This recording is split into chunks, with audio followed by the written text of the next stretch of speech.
Have you ever said yes when everything in your body whispered no? Or smiled politely while something inside you clenched?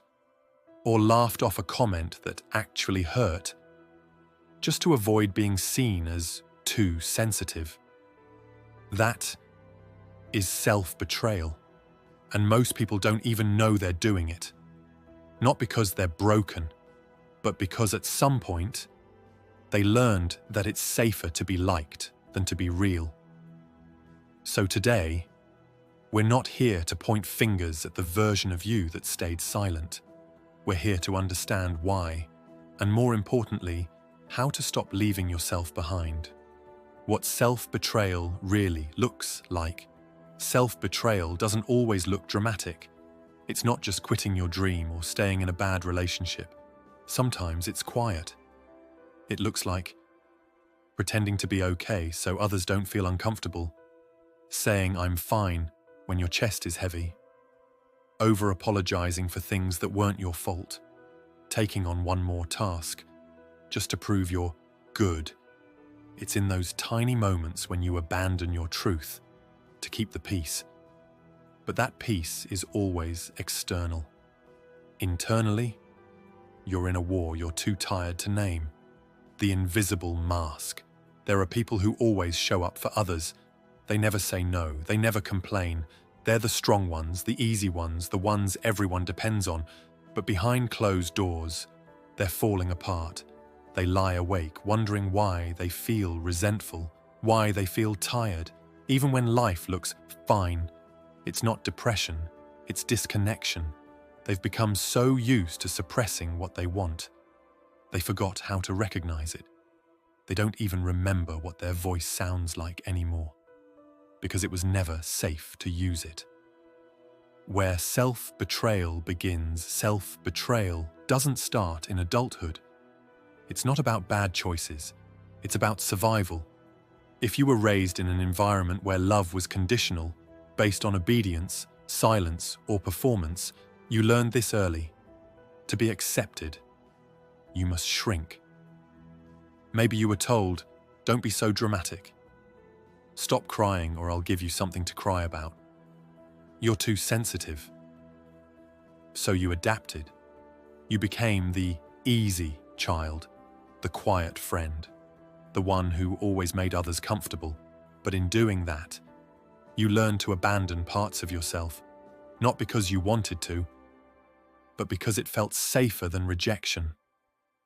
The long-term cost fast forward years later, and now you're an adult who overthinks every response, feels guilty for setting boundaries, struggles to rest without feeling lazy, smiles in rooms where your soul wants to leave. Every time you betray your inner knowing, even in small ways, you send a silent message. My truth doesn't matter. And when that message repeats long enough, you stop trusting your own instincts. You depend on others to tell you who you are, what to want, what's okay. You become performative, not authentic. And the tragedy? You don't even realize it, because the world rewards you for being agreeable. 5 signs you're quietly betraying yourself. Let's slow down and get honest. Do any of these feel familiar? You say yes immediately and regret it later. You feel resentful often, but rarely express it. You over-apologize even for things that weren't your fault. You crave rest, but feel guilty when you take it. You downplay your needs, dreams, or ideas to avoid conflict. These aren't personality traits. They're protective responses. If you've been living like this, you're not broken. You've just been living disconnected from yourself for too long. Why you keep doing it even when you know it hurts? Why do you still say yes? Why do you stay quiet? Why do you push yourself to be everything for everyone? Because somewhere deep inside, your nervous system still believes, if I speak up, I'll be rejected. If I take up too much space, I'll be abandoned. If I say no, they won't love me. This isn't weakness, This is conditioning. It's trauma logic wrapped in politeness. And it's why awareness isn't enough. You have to rewire it with practice, not pressure. The first step to healing. Here's where it starts. Pause before you say, yes. Buy yourself a second. Say, let me get back to you. Give your body space to speak before your mouth agrees. If you feel tension in your chest, that's not anxiety. That's a message.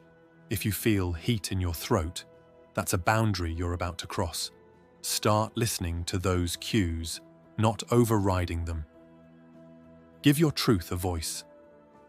You don't need to share it with the world yet, but start with yourself. Say, I feel overwhelmed. I'm not okay today. This feels unfair. I need space. Even if no one hears it, you did. That alone begins the process of coming home, because your inner self, the part you've silenced, is still there. Still, rebuilding self-trust. You don't fix self-betrayal overnight, but you rebuild trust one moment at a time. Like this. Say no to that extra task. And breathe through the guilt. Speak up in that meeting, even if your voice shakes. Rest when you're tired, not when you're burned out. Stop explaining your boundaries and start honoring them. Each time you choose yourself, your nervous system rewires. Each time you say, this matters to me, your soul says, thank you for not leaving me again. Real-life moment of change. Sometimes healing looks like this. Someone makes a joke at your expense. You used to laugh because that's easier. But this time, you pause. You say, that didn't feel good. They may get defensive. They may say, relax, it was just a joke. But something sacred just happened. You didn't laugh to keep the peace. You chose truth, even if it felt uncomfortable. And that moment matters more than 1,000 affirmations. Because that's how you come back to yourself. Not in grand declarations, but in small acts of loyalty. The gentle return. You don't need to become someone else. You just need to stop leaving yourself behind. That's it. In conversations, in relationships, in your career, in your own heart. The version of you who stayed quiet, who swallowed emotions, who made themselves small to be loved. They were doing their best. But now, you get to choose again. The final truth. People-pleasing will win you applause, but self-loyalty will win you peace. And peace isn't loud. It's not performative. It doesn't need to be validated. It just is. And in the end, that quiet peace of knowing you didn't abandon yourself again, that's the only applause that truly matters. Call to action, quiet plus grounded. If this landed somewhere deep inside you, don't scroll past it. Sit with it. Watch it again when you forget. Or share it with someone who's still learning how to say no without guilt. You don't have to fix everything today. You just have to stop walking away from yourself. Because your truth, it's still waiting. And you?